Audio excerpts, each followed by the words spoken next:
Tanya from the future here, a little bit later in the day from recording. I'm really trying to be really productive.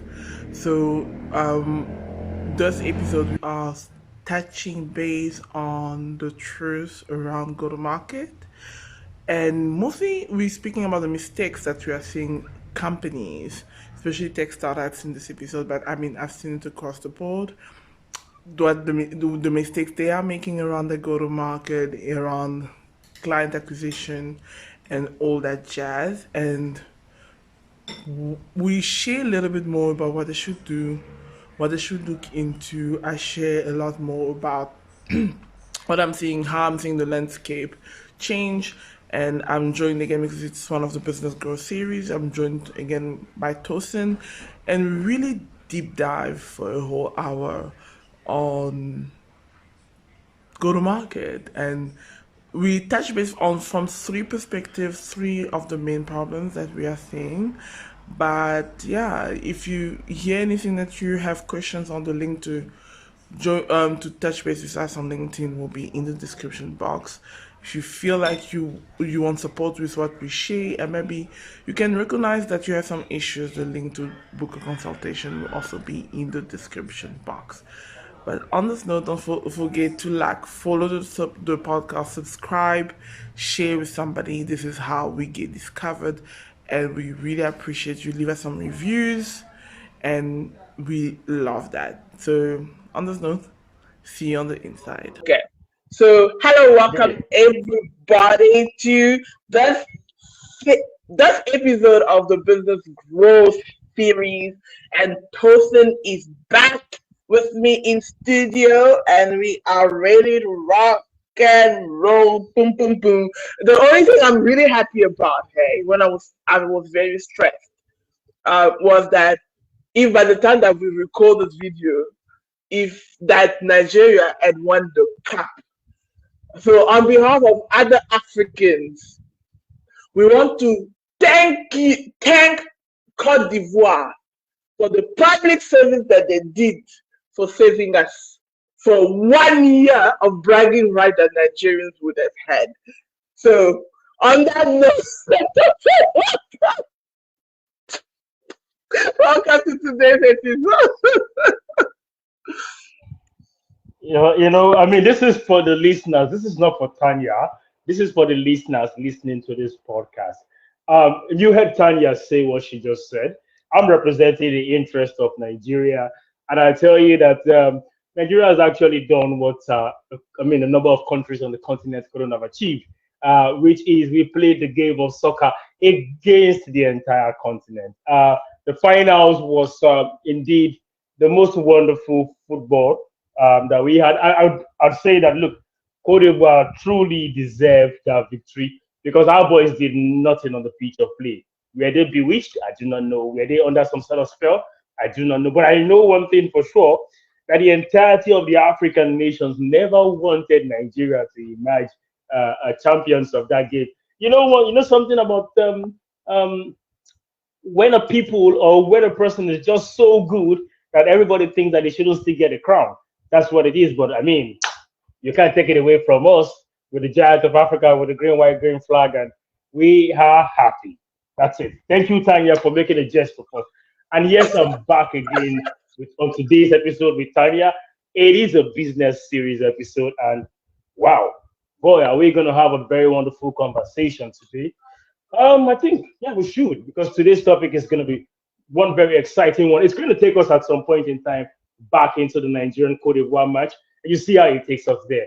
And I mean, you know what to expect from Tanya and myself. All right, so guys, for if you are new here, let me allow myself to introduce myself and obviously introduce Tosin. I'm Tanya. I'm a revenue operator, strategic advisor, and business growth architect. If you had to hire me, it'd probably be as a chief growth officer. So that was internal, and I'm not taking any offer internally. So, but essentially, what we do, we work with companies to grow and scale profitably, sustainably, so that they can exit at a high multiple. And I'm going to allow Tosin to introduce himself, but let me quickly introduce the topic for today so that you know exactly what we will be talking about. So what we're discussing today is the truth about go-to-market strategy for tech companies and digital businesses in 2024 that all CEOs and founders should know. So this is definitely a discussion you want to tune in, because we are really diving into what we are seeing wrong, that is wrong in go-to-market across the board, and what we are seeing that should be working and it shouldn't in everything else that comes with go-to-market, because we believe that if you get your go-to-market right, you get your growth pattern right, you're able to grow, scale, and eventually obviously reach those huge milestones that will allow you to exit and actually have a multiple of people actually want to buy you, whether you are a digitally in a tech-enabled business, a digital online business, or even a tech startup. So Tosin, fire away a quick introduction before we jump into this. Thank you very much, Tanya. I love revenue operations. I love growing businesses. As a matter of fact, I find growth hacking very, very interesting. I like to make things happen in the unconventional ways. I like to have what someone considers not enough, but enough for me to do the magic. That's what I love to do. I love growing businesses. And I really love doing this because I've failed in so many endeavors. And yeah, I've learned the hard way. And I think that everyone should not learn the hard way. So that's what I love. I love growth. I love revenue operations. I love any and everything that takes your products from your idea, from your company into the heart of your customers. And just as Tanya said, that's what we're discussing today. It's about the truth about go-to-market strategy in 2024. We think that quite a number of CEOs, organizations, startup tech companies specifically, are doing a number of things wrong. And of course, that's permissible, right? Everyone cannot have that universal view or that ability to see everything. And that's what we are going to be discussing today. And just quickly before we go into the discussion here, Tanya and myself, we're having this conversation before we came live on stage. And while Tanya was speaking, I said, hey, go-to-market is expensive. Getting results is expensive, no doubt, right? But of course, if you are someone who is obsessed about getting results, the next thing on your mind would be, hey, look, if I'm going to put so much money into getting results, then how do I ensure that I'm less wrong or I'm not even wrong at all? That's where professional hands comes to bear. That's where someone like Tanya and myself comes to the pitch of play to say, hey, look, we've been doing this over and over. We have these years of experience. We understand this market. Let us go into this market and let us help you conquer territories. Just the same way it happens in a military setting. I'm a very big fan of the military setting. I was telling Tanya earlier, and I quite understand why a number of companies like to recruit ex-military men. It's the mindset. It's the mindset. That's what go-to-market is. I was having a conversation with someone the other day about growth hacking. I said, look, let's call it what it is. Growth hacking is just simply outthinking your competition, outthinking your market, outthinking your challenges. It's about your thinking hard. When the military man gets trained how to use various rifles, various weapons, hey, look, those rifles are not going to take you out into the battlefield. You're going to take those rifles out into the battlefield. Those rifles are not going to shoot themselves. They're not going to tell you when to use what and when not to use what. You're going to make those decisions. You're going to make the kill. You're going to secure the victory with the rifles. And that's the same thing. You don't see any military outfit or any group of soldiers want to go into war and say, or want to go into battle and say, hey, look, go pick your rifles, let's go. No. They take their time, first of all, to understand the terrain they are going to fight in. Is it going to be an aerial battle? Are we going into a swampy terrain? Are we going into the desert? Are we fighting inside the water? Are we fighting above the water? They understand the terrain. They understand the people they are fighting. Who are the enemies? Who are their allies? What weapons do they have access to? What financing do they have? I mean, what collateral damage can we suffer as a result of going into this particular battle? They understand that we're going to be dealing with civilian casualty. They take into consideration everything that they can be aware of. And boy, do they go in and expect nothing else to happen? Oh no, they do expect that. Hey, look, we've made all the plans, we've taken into consideration everything that we should, but things can still go south. And what does that do for them? It allows them to know that, hey, look, we've planned for the ones that we can plan for. But when things go south, because we understand the game of planning, we understand how to respond. And boy, the first time I had go to market, I was listening to a podcast very long time ago. It was an online session, and then the speaker briefly said, "Hey, go to market," and it coincided with the fact that I was planning to go to market after the whole program. Yeah, I was now it's not go to market for a product, it's go to market for my personal need. And I thought it was like saying, speaking to me directly, say, "Hey, go to market." But after that particular session, I'd say to you that something new came to life in me, and I hope that we're able to maybe not exhaust the topic today, but of course able to bring very, very, very genuine insight into the whole conversation. Over to you, Tanya. Lovely stuff, lovely stuff. We're going to be jumping into this, and you know the drill. If you're listening, you're watching. I will recommend a previous episode. If you're listening to the podcast, it's episode 69 where we went into around how to craft a growth strategy in the midst of not having funding. So you might want to listen to that as well. And if as you're listening to this and you're like, Tanya, y'all be spitting fact, hallelujah, amen, I'm feeling y'all, and I really want support, the link to book a consultation with us will be down in the description box. Feel free to book a consultation there, and we will jump on a call with you, hear your story, see where we can support you. And it's 30 minutes of complimentary consultation worth $1,000. And everybody that has been on those consultations find it incredibly valuable, and they feel supported. It's not a hard sell. So we listen to you, and if there's alignment to go further than that, then we will let you know, and we will take our conversation further. If not, we'll give you a couple of pointers to get you on your way, so you can actually start seeing the results that you desire. So first things first, because we were talking before we pressed play, and I was like, yo, we started having this conversation, this podcast without pressing play. Let's hold reel this in, and let's jump on this podcast and actually record the thirds. And one of my thing is the pet peeve that I have with the marketing industry, not only just in Africa in this case, but also just B2B, business to business marketing, and how I find that there is very little results that can be producing. So I was sharing earlier with Tosin, because on the day that we're recording, I just had a live broadcast for the Africa SME Assembly. So it's a virtual event before that we are having before the event that is happening in March 29th and 30th in Lagos, Nigeria.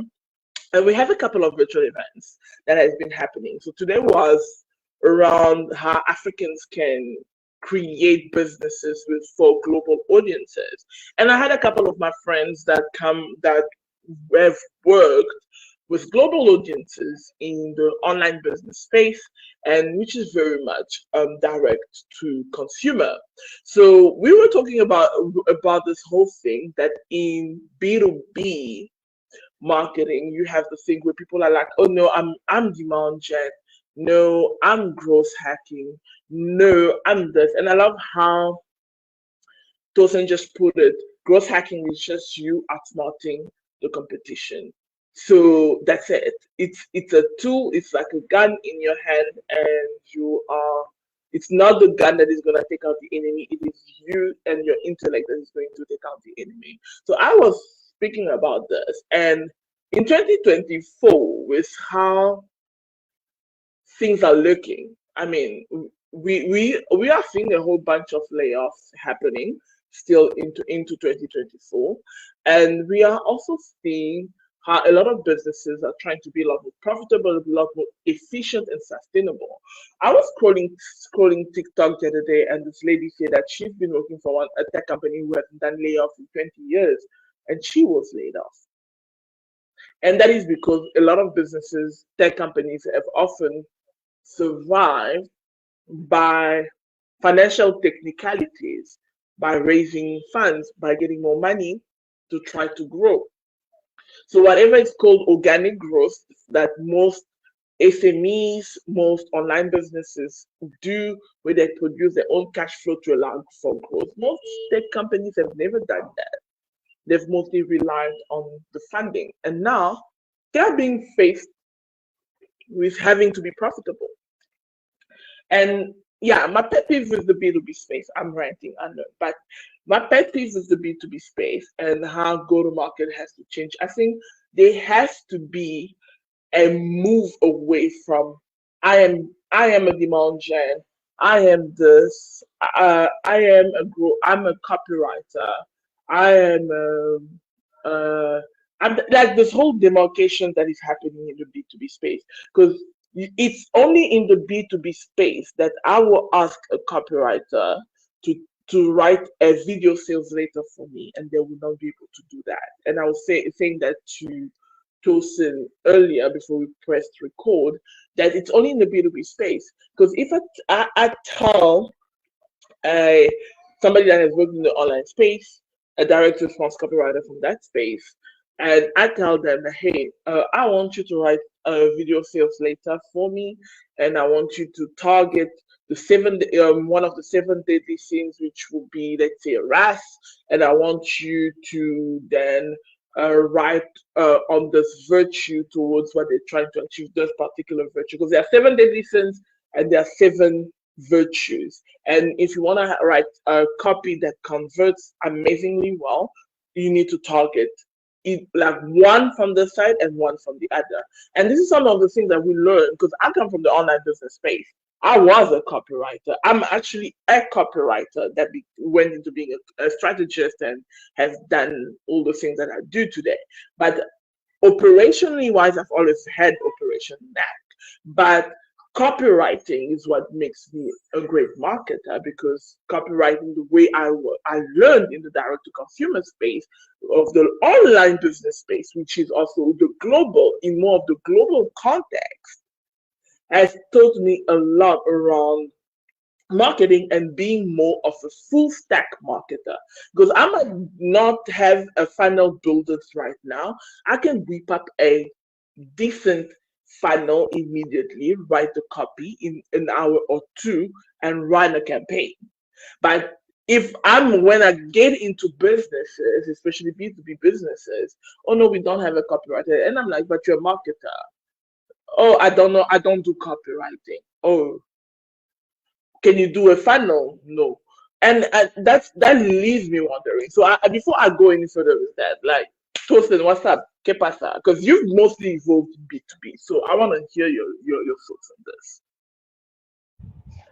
Yeah, thank you very much, Tanya. While you're speaking, I was saying to myself that, hey, look, I got to put a lot of restraint on myself not to use the F word today, because I get so pissed off when people are doing things wrong and they actually have the resources to do it right. It gets me so mad. Look, go to market is what it is. It is go to market, and I'm trying to make it as simple as it should sound, and it's just this. Hey, look, you're going out there to secure a cattle for your family to have a very wonderful Christmas season. But come to think of it, that's a very good intent. But if you go out there to secure the cattle with your bare hands, hey, look, you might not come back alive. The cattle might be the one securing you. So what do? You have an understanding of the kind of cattle you're going out there to secure. You have an understanding of where the cattle is. You have an understanding of the condition that the cattle is. Is it tied to a tree? Is the cattle hungry? Has it been fed last week? Has it been fed yesterday? You need to know all of those things. And so that when you're going, you're like, hey, look, hey, I need you, and you to come along with me. That's a very wild cattle we're going out there to secure. So when we get close to it, you go north, you go south, you go east, you go west, you go distract the cattle from the northern part. I'll come in from the south. And once I come in, the first thing I'm doing is I'm throwing the rope around the leg of the cattle. And the moment I do that, I pull it to the floor. You hold the horn, and then we do all of that. And we know that, hey, look, when we get the cattle back to our place of abode, we're slaughtering it. Fantastic. So I see a lot of people have a very wonderful product, and they're so much obsessed about the solution they are offering. I read a book one time that says, look, you should be obsessed about the problem, very obsessed about the problem. Because when you're very obsessed about the problem, you see the market in a much more different way. You get to ask very, very interesting questions, questions such as, hey, look, is any other person seeing this problem? Is there any other person attempting to solve this problem? And you just, I mean, there's an endless list of questions that you're able to ask yourself. And I bet it with you that when you get yourself to that position where you're asking yourself those questions, you just will be forced to do some things. Things like, hey, look, this problem. Oh, wow, it's a dancing problem. Definitely, because it's a dancing problem, we don't need to advertise to the elderly ones. Because I mean, they really do not have the bones to dance to the kind of music that we have to offer them. This is definitely something that appeals to the youth. You have that understanding. It goes far away from the solution of, oh, we have music. Everybody loves music. Everybody loves music, but what kind of music do you have? Is it the kind of music that the youth would love the most and want to dance to the most? If it is, then why are you playing it or playing the music in a place where you have a larger adult population? You see, during my days on campus, we did something. I was involved in a campus business, and it was very, very fantastic. I'd say that was the very time that I had an understanding of go-to-market, but I never had a label attached to it. And what was that fantastic thing that we did? I used to be a part of a student organization on campus, and one of the things, it was an organization spread across various campuses. And one of the things that we were saddled with was to have a self-sustaining organization, financially and otherwise. So I remember one time I said, hey, look, guys, when I became a project leader in the organization, that's the next rank to the team lead. I said, look, team lead, I'm gonna have to run this organization my way, especially from the aspect of projects, considering that financial inflows is also a responsibility on the shoulder of my own office. I told my guy, I said, look, when we are having various departmental events, one thing that I've noticed is that people want to be energized. People need sugar. It helps them to focus. It helps improve their concentration. It helps to also improve, in quotes, their anxiety. I said, look, there was this drink on our campus then that was doing so good. And I asked my people, I said, let's go around the stalls on campus. Let's see why people love this drink. We are also one of those that loves the drink. Let's see why they love the drink. Let's look at the supply of the drink on the campus. Is it enough? Let's look at how people react when they try to get the drink. And the seller says, hey, look, it's exhausted. And I said, let's look at the condition in which they love to buy the drink the most. Boy, we found out that they love the drink when it's cold. We discovered that, hey, look, when people get to the store and say, hey, look, I need this drink, and the seller says, hey, look, it's exhausted, we find out that there's this sort of sadness that weighs them because there's no alternative. I said, okay, you know what we're going to do? Now, we're not going to go heads on with this drink, because if we're going to go heads on with this drink, we're going to be fighting the customer's preference. We're going to be fighting that drink itself as a brand. We're going to be fighting the sellers who already have carved out their niche as a go-to place for getting that drink. I said, look, we're going to be disrupting a lot of things. Now, let's go into the market in a whole different way. I said, look, let's go in as a second option. And my guys were like, oh, wow, that sounds great. I said, yeah, let's go in as a second option. So this is what we're going to do. We're going to go to various stores and we're going to tell these vendors that, hey, look, when this drink gets exhausted, now I'm being careful not to mention the name of the drink. I'm not going to give them free publicity. They got to pay me for that. I said, look, we're going to tell them that when this drink gets exhausted, we are the closest next best option. So don't promote us. Don't give us to people when you still have the drink. Leave us in the refrigerator. Leave us in the cooler. Let's still be getting chilled. But when it gets exhausted, tell them that this is the next best thing. And so we did some unveils around the campus. We said, hey, look, when drink A gets exhausted and you can't find drink A, we'll give you the same feeling and something very close to what drink A gives you. And we were able to do that. Boy, did we sell out massive. I tell you that we sold out in numbers more than drink A. And we were also able to have strategic partnerships with various departmental leads, with various faculty leads. And we said, hey, look, if you're having your orientation program and even other organizations on campus, we said, look, we could sell this drink to you. We sell it at a cheaper rate. It gives your audience the same feeling that they get if they take drink A. We reduce your expenses. Look, we would also come around to pick all of the used bottles once you're done. And we did fantastic. And my team lead then, I remember she said to me, she said, boy, you sent from heaven. And for me, that was a learning curve. That was an aha moment for me that, yes, this is exactly what it is. So no matter how beautiful your solution is, no matter how wonderful your solution is, understand first off, it is your solution. Now, until your customers feel the same way, you're doing nothing. So it's very important that you have, especially in a time like this when venture capitalists, angel investors, everyone that gives money is holding back on their money. I mean, if I was one of them, I would hold back on my money too. There's a lot of economic uncertainty everywhere. Now, I'm speaking from Nigeria, where right now you go to bed and the product is selling for 10,000 naira. You wake up the next morning, you're walking into the store, the product is 15,000 naira. Crazy. Now you're walking into the store, you hear that, hey, look, it's 15,000. You're like, damn, that's not okay. You walk out of the store, you go back in, it's 17,000. So it's very important that you have a clear understanding of, yeah, it's crazy right now in Nigeria. Crazy, crazy. Inflation is going way through the roof. Crazy right now in Nigeria. And so when you look at all of these, and of course, man, speaking from the Nigerian perspective, I think that it puts me in a very tight corner to be able to make some recommendations. If you have it good in your own side of the economy, I'm telling you how we're going to make things rugged and make things work. Get a clear demographic of your people. What age is your products solving problems for? Where is their location? Look for a niche location. You don't need to put a product out there and say, hey, look, we are for everybody. That's a lot of resources. I'm gonna close that aspect by saying this. I used to share a story with my guys, even from my days on campus, even with these same products, right? But in a different way. I told them, I said, look, this is how we're going to conquer. We have 2 campuses. I said, look, if we have very limited resources, we don't want to spread ourselves thin. Now we're going to look at various points, places where our target audiences congregate. I said, we're going to conquer them one after the other. So I like to tell stories, right? So I told them a story. I said, look, there is a city. It's called CTA. Now, CTA has a lot of gold. In short, it's called the City of Golden Refuge.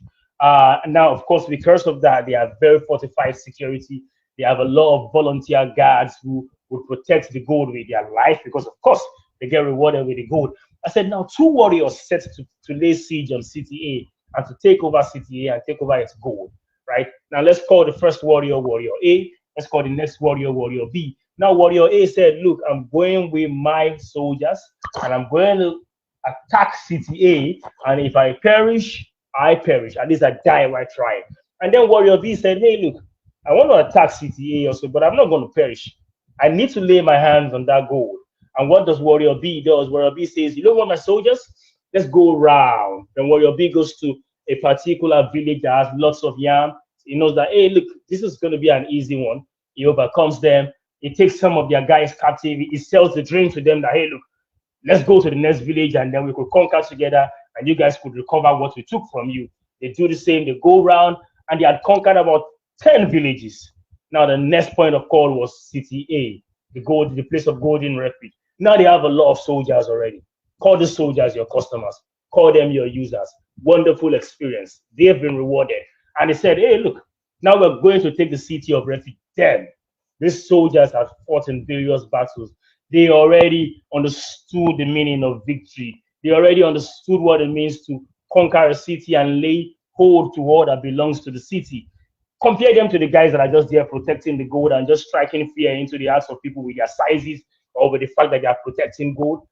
Those other guys have not fought battles in recent times. These other guys have fought battles over and over. Boy, you know what happened? When the news of this guy is coming to take hold of the city got to the emperor of City A, the Golden City, he called these guys and said, hey, look, these guys have been fighting battles consecutively for the past 5 years. They've never lost a battle. They are in high spirits. So let's have it this way. Rather than we allow them come into our city, kill a lot of people, and maybe still go away with the gold or even kill us all, let's strike a deal with them.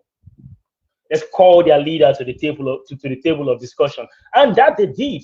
They said, hey, look, you know what? We know where you're coming from, but we're going to give you this X amount of gold. Do not fight our city. Leave us and let us be and let us become allies. And do you know what happened? It means that Warrior B indirectly is now the emperor of the city of gold because he's been able to send fears into their hearts in such a way that they don't want to fight him. They rather want to negotiate with him. And indirectly, he owns the city of gold owns all of the cities he has conquered, owns the soldiers. And that happens because he understood the market he was going into. He understood what he needed to achieve. He understood the resources he had. He understood the time he had at his disposal. And boy, there are a lot of things you need to take into consideration when you're having your go-to market. And that's what Tanya and myself does. We like to be very intentional when we are doing this thing. And Tanya, I want to pass you the mic right now because there's a whole lot to talk about when we're discussing this. I love what you just shared earlier, and actually, I think it beautifully ties into the next point that I want to make, which is that a lot of startups, tech companies, and just let me just say businesses have a really bad habit of launching products, launching services without really understanding the clientele that they serve, and that ends up costing them a lot of opportunities, and it keeps them stuck. And that's often because a lot of these companies fail to effectively communicate their value proposition to the market, and the market doesn't really understand what they do. So because they're not articulating their value proposition well, nobody's really purchasing. Because the one thing I've realized, right, is that people buy because they want to buy, not because you have the best product. And that's what I've often seen in tech companies, what they do. And I think I find companies that work with marketing already before they launch the product really do a lot better than companies that just start with a product and they want to fit sales and marketing in it. What do I mean by this? I like companies who, for example, and I think these are the ones that do really well, and really end up taking over the market, just like in the story that Tosin was sharing. It's companies that send out, let's say, the salespeople to chat to the market first to understand what the market wants, or people that start with marketing and the marketing does the research properly and obtain first party data, get some third party data, merge those together, and actually create the messaging fit. Because a lot of businesses have the thing where they're looking for product market fit. And before you have product market fit, you first have messaging market fit. So when you have messaging market fit is when the market and you are having the same conversation. They understand exactly your value proposition to them, and they realize that here we have this problem and we need fixed, or that we've been trying to fix. So for that you need to have a point of view, you need to have the voice of the market, what the market is saying about their problems, because most of the time a lot of businesses are talking from their point of view and not from the point of view of the market. So after you have that, right, then you need to have strategy market fit. What is a strategy to actually get this market to speak to you, to get to know you? Because certain strategies do not work for certain segments of the market. If you're going after let's say, a market which is enterprise or mid-market upward, it's very difficult for you to do just for them to just buy on an ad on Facebook, right? So how you approach them is completely different. If the ticket size of the service or the product that you are selling is, because products can also be tech software, those are products, is digital products. I, I know that tech companies like to think that they are excluded from digital products, but these are digital products. If your product is $50,000, $100,000, $200,000, well, it's very difficult for them just read a post that's going by on your website. How you do it is different. Even the nature of the content that you need to create. to create the demand for your products and services is different. So strategy market fit comes in hand after your message market fit. Then what is your sales process? This is the process market fit. What is the process that you're going to take the people from underway or from problem away to a sales conversation and to a close? What is that? What does that look like? And eventually, obviously, your revenue operation backhand. What does your customer success look like?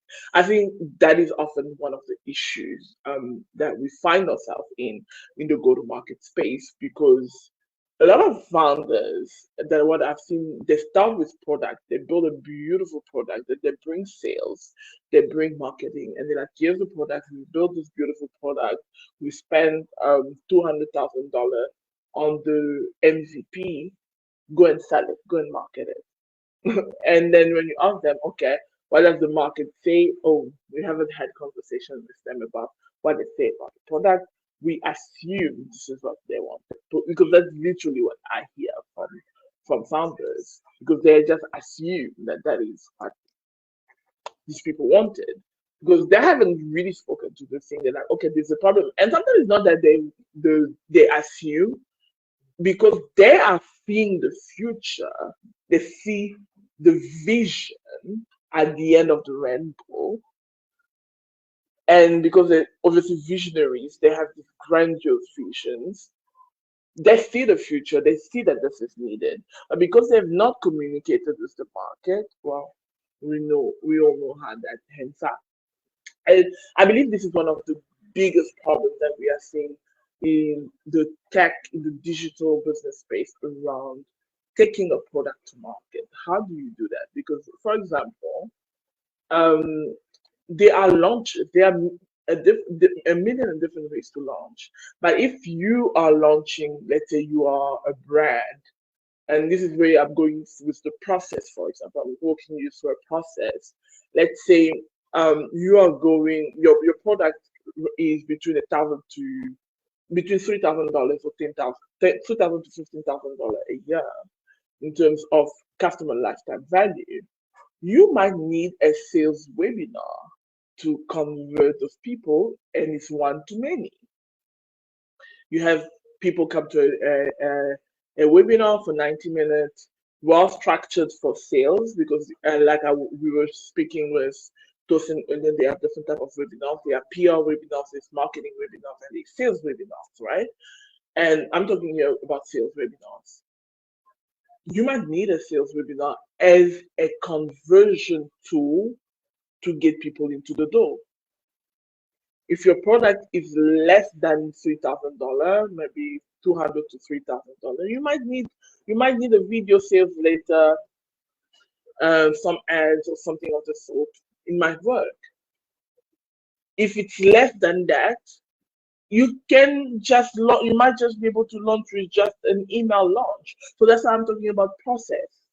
But all that comes down to the market that you're speaking to. And this is one of the mistakes that I'm seeing in the online business space, that I'm seeing in the tech startup space, that I'm seeing in the SME space. And when I'm talking about the SME space, I'm also talking about the mid-market space as well, because they are making the same mistake. And even enterprises are making these mistakes. How they make it going about sales. So I think it's just a general business world problem. What do you think, Tosin, about this? Yeah, thank you very much, Tanya. I mean, you're spot on as regards people making these mistakes. It is a general one, and you see, founders are doing a lot of work. Kudos to founders, to tech founders. Kudos to tech CEOs. Kudos to tech CMOs too.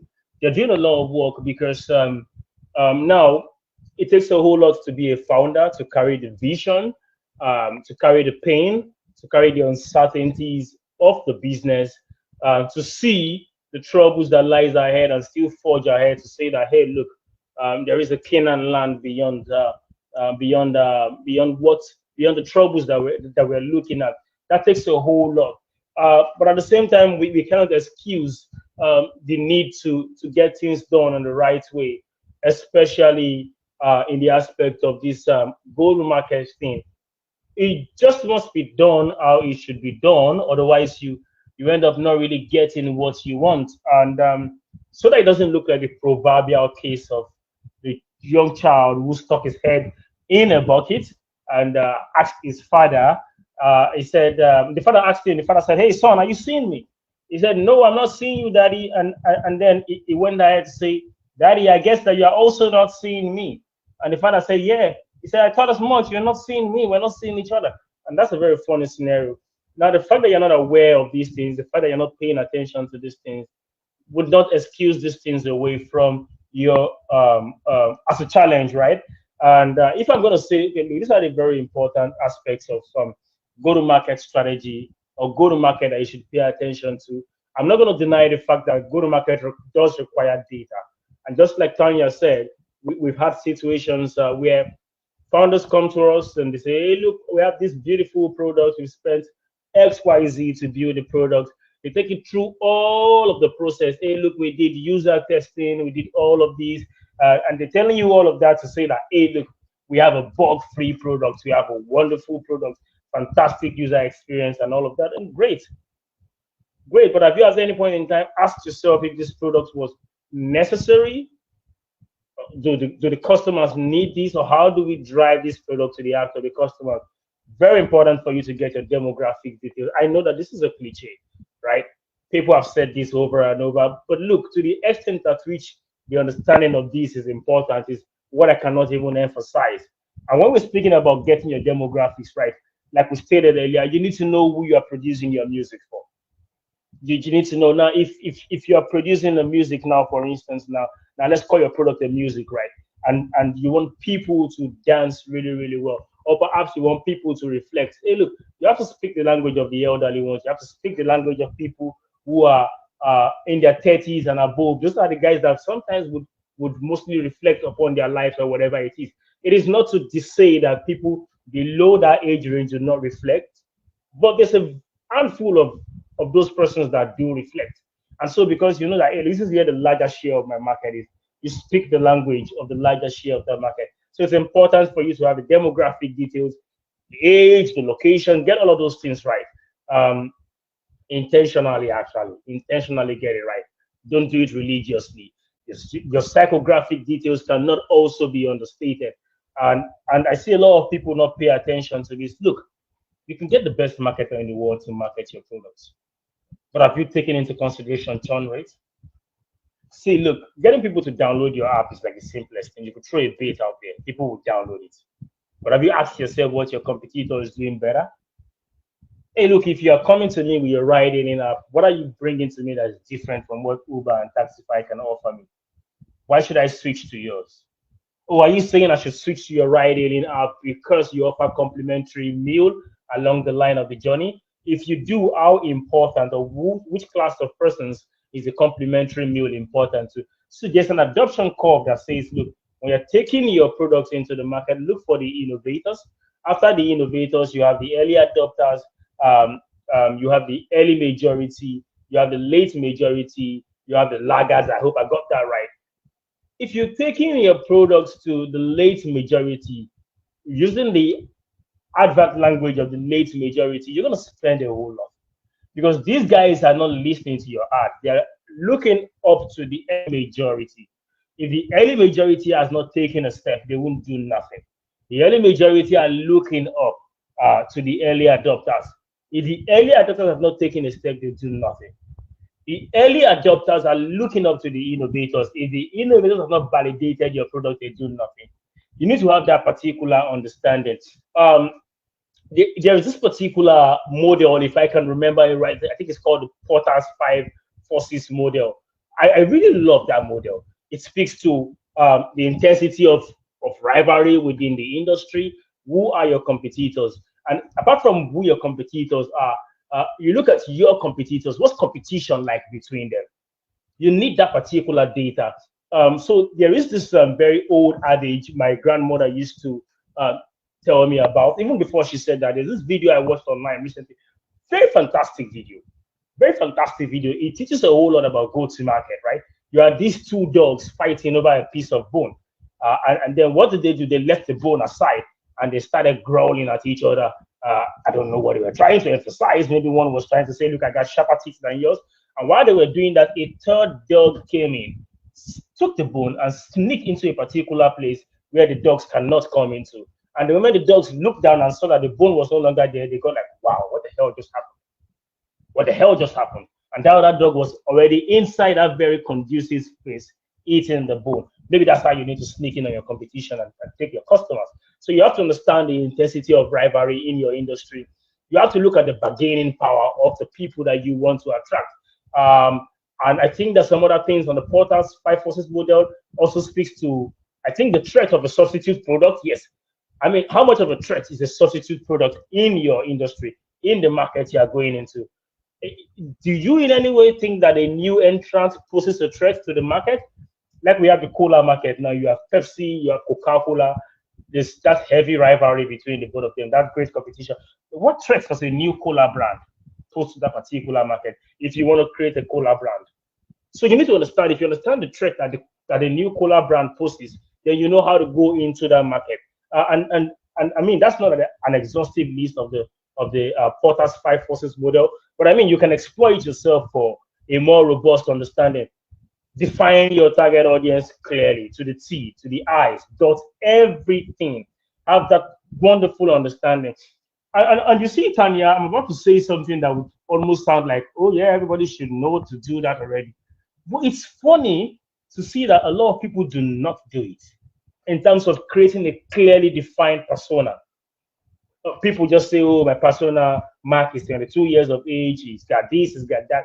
They don't even have it clearly defined. They don't understand where are the places that I can find Marks. Oh, I can find Marks at the bar, I can find Marks here, I can find Marks there. If you can find Mark in the bar, why are you spending money on an online ad? Why don't you just go to the bar and give Mark an irresistible offer?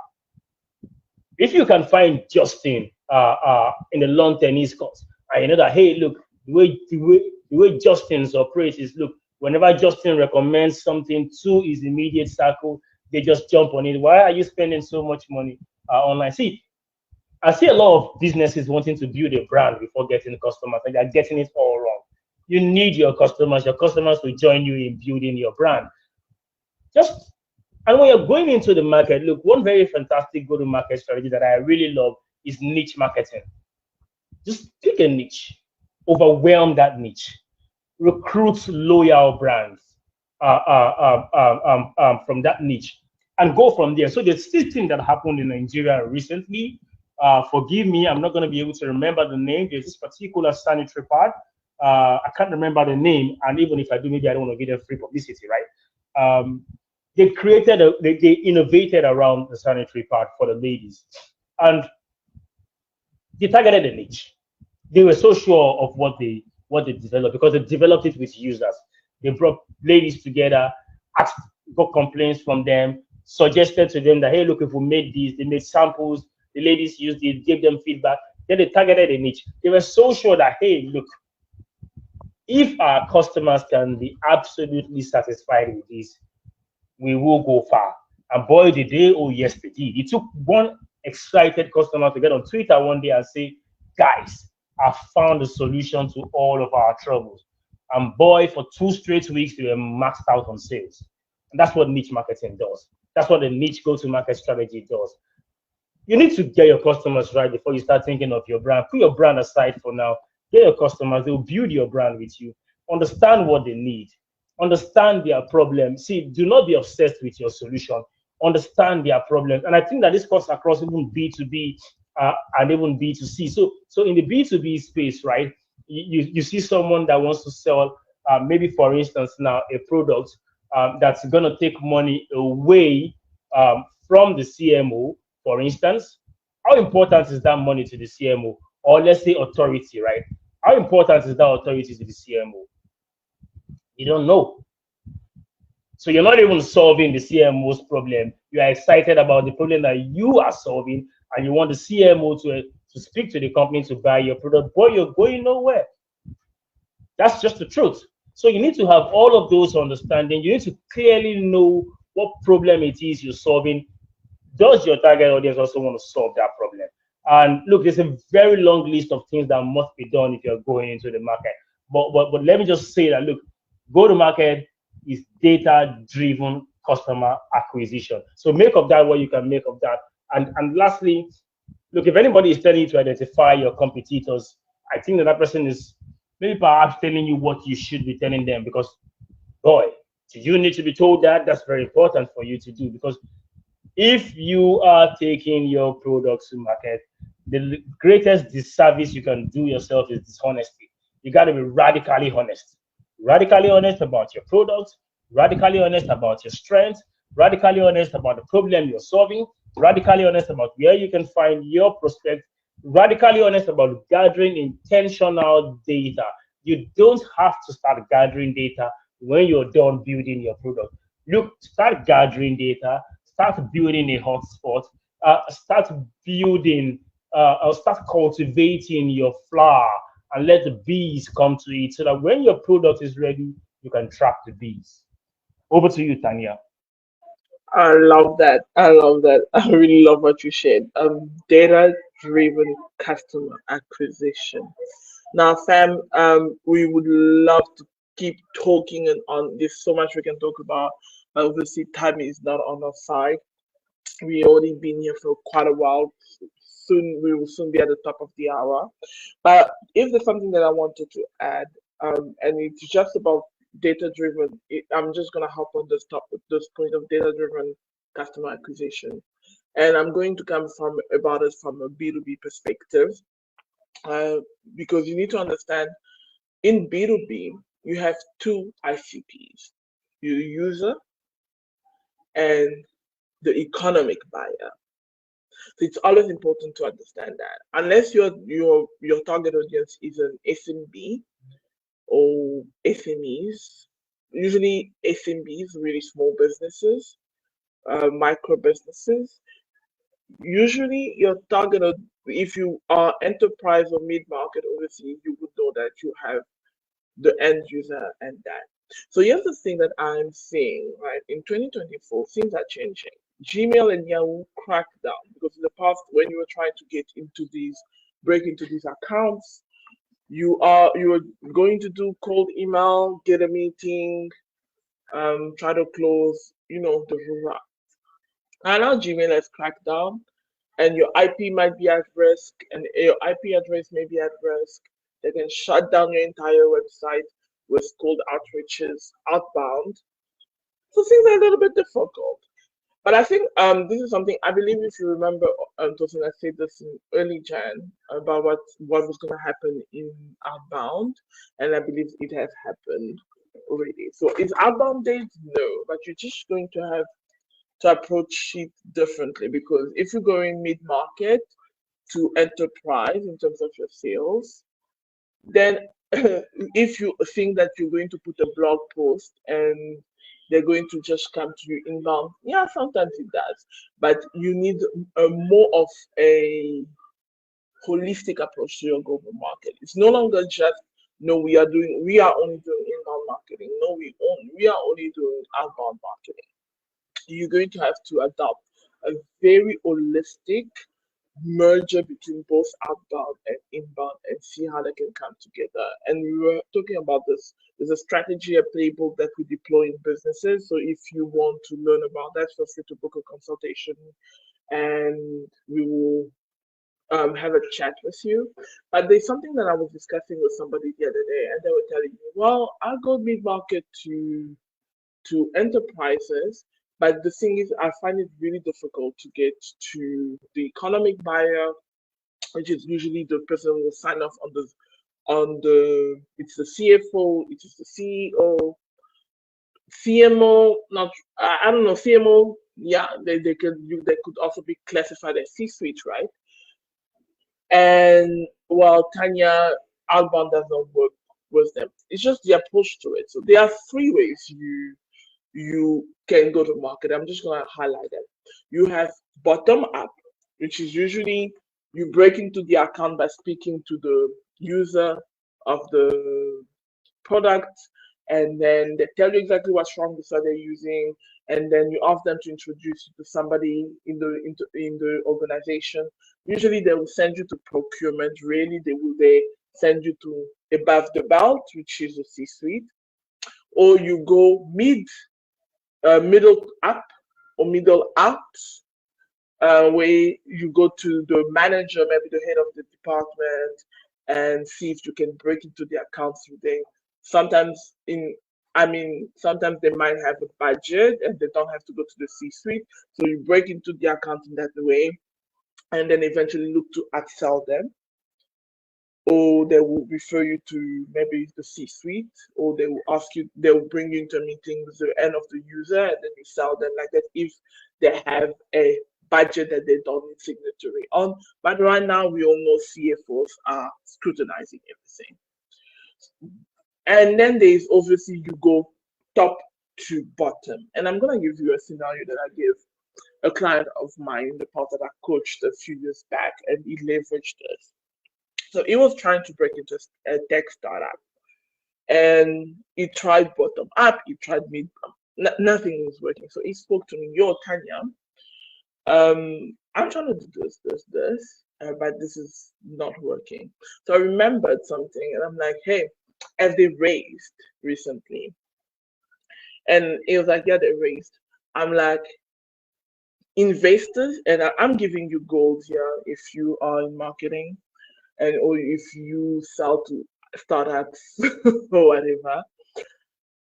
He went to the investor because investors' emails are usually more findable than CEOs. And he was like, hey, I gave him a template to send.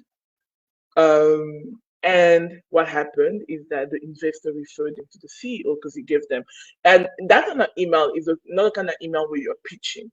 You are adding value. You want to add value in those type of emails. So the investor was so impressed with the value that he was trying to add in helping them grow that particular business.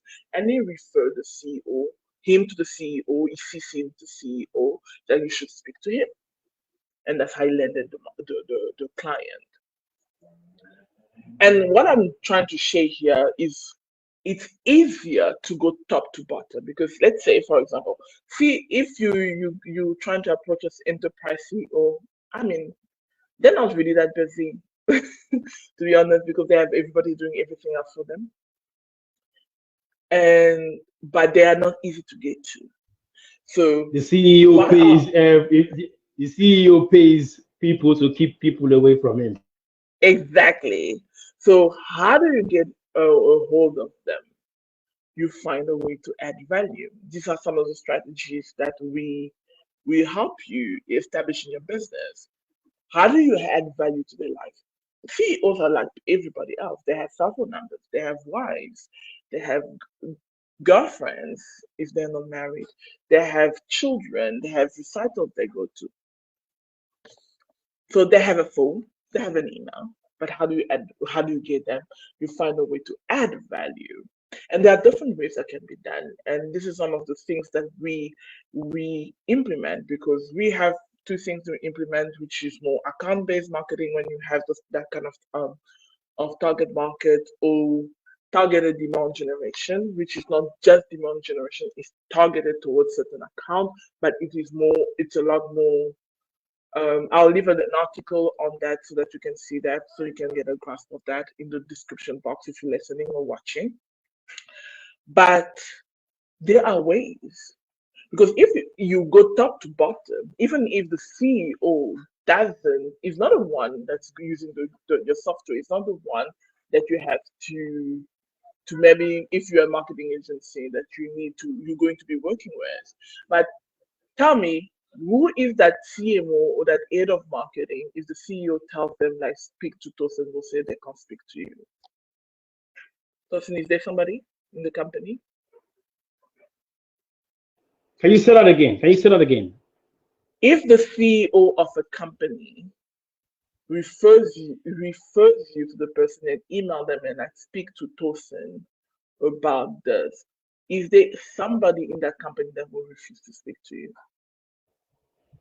Man, even if the CEO says speaks to this person, that person welcomes you with open arms with the thought that the CEO already approves of it. Exactly. So it's an easier sell. So one of the things, the mistake that I'm seeing right now is people still trying to do marketing like it is 2020 or 2018. That cannot happen anymore. You need to have a more holistic approach. You need to really double down on the things that are going to get you results. What is the faster path to money? Networking, networking, networking. Networking. How do I open the door? How do I add value to the CEO so that I can get through the door into his business? Because people are suspicious. They think you're going to sell all the time. So how do I add value? So that's how we help you as a business implement that. That's what we implement into businesses. And if you want to know how you can do that, book a consultation. We'll be happy to chat. We are at the top of the hour, so obviously we can't keep talking to you. I know you spent a wonderful time. I believe we've given you value and we've given you some food for thought as you listen to this episode or you watch this episode, and you might have some questions. If you are watching on YouTube, feel free to drop them in the comments. If you have questions, the link to both my LinkedIn and Tosin's LinkedIn will also be in the description box. Feel free to reach out to us and just drop your question. Hey Tanya, I listened to this episode. I would love some clarity on this particular thing that you said, and me or Tosin will be more than happy. We don't bite, I promise you. We don't bite, and we'll be more than happy to chat with you. Uh, but outside of that, I believe that you have some real deep thinking to do around how you're doing go to market. There are a lot of mistakes, but obviously it's in our. We can't take more of that time. There's so much we would love to be able to talk about around the mistakes and the truth about go to market. But I believe for today, this is enough. Tosin, do you have anything to add to this? Oh, Tanya, I think that we've said quite a number of interesting things. I mean, I was listening to you say what you said, and I had to just unmute my microphone to scream networking, networking, networking. Because we live in a time where, like you said, everyone is skeptical and a little bit paranoid. People don't want to be sold to anymore. People want to be helped. And as a result of that, you just got to put relationship first before selling. And I think that this is a business series that whoever really enjoys listening to us should make it a date again with us on the next episode, where we'll be discussing more insight, more in depth across other areas of ensuring that your business grows. Fantastic. On this note, family, this has been a good one. If you are watching, subscribe. If you are listening to this podcast, follow this podcast, share with somebody that would find value in this episode because you know it was valuable. And also leave us some reviews and some comments and let us know what you thought of this episode. We would really appreciate it. And we would really love for that because this is how we get discovered. So we would love reviews. This is how you pay us for our time. And if you have any more questions, book a consult and we will be more than happy to chat. On this note, we're going to say Yeah, goodbye. Tanya, I was going to say this before you say goodbye. I just remembered. Oh, Hey, look, some persons were talking to me after our previous episodes. They said, "Hey, look, can you organize some sort of trainings so that we can be a part of the training?" And if you are listening to this and you have that thought, hey, look, Tanya and myself, we are open to trainings, but look, we're going to saddle you with the responsibility. If you can get 10, 15, 20 of your colleagues we would also be willing to pay. You can organize yourselves together, and look, we will deliver the training. Isn't that what we are able to do, Tanya? that's definitely something that we're open to doing. I'm always open to training, and I love training clearly, and so I'm always open to training. Yes. Thank you very much. That's from me. It's have a wonderful rest of the day, everyone. If it's a night you're listening to us, have a good night rest. Good night and see you on the next one. Stay tuned because we're still gonna be bringing the sauce. Bye bye.